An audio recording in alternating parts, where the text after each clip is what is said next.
Pour répondre à cette question, il faut remonter un petit peu dans le temps et avoir un intervalle de référence. Le SARS-CoV-2 est apparu en France en début d'année 2020.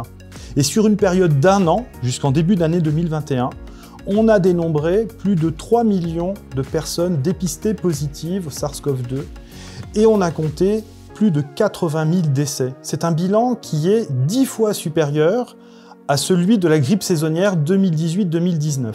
Depuis le 1er novembre 2020, au moment de l'expansion de cette vague hivernale, on a comptabilisé systématiquement plus de 3000 patients malades du Covid hospitalisés en réanimation.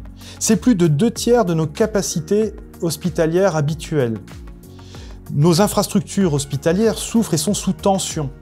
Il en découle des déprogrammations d'opérations, d'examens complémentaires et des reports de soins.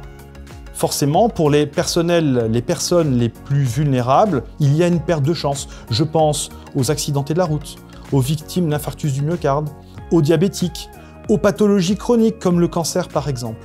À ce jour, il n'y a aucun traitement qui a fait la preuve de son efficacité contre la Covid-19. Seule la vaccination permet de juguler cette pandémie en protégeant les populations contre les formes graves de la Covid-19. Et ce sont ces formes qui sont responsables à la fois des décès, mais aussi des Covid longs, source de séquelles, parfois invalidantes, source de dépendance, notamment chez les 45-75 ans.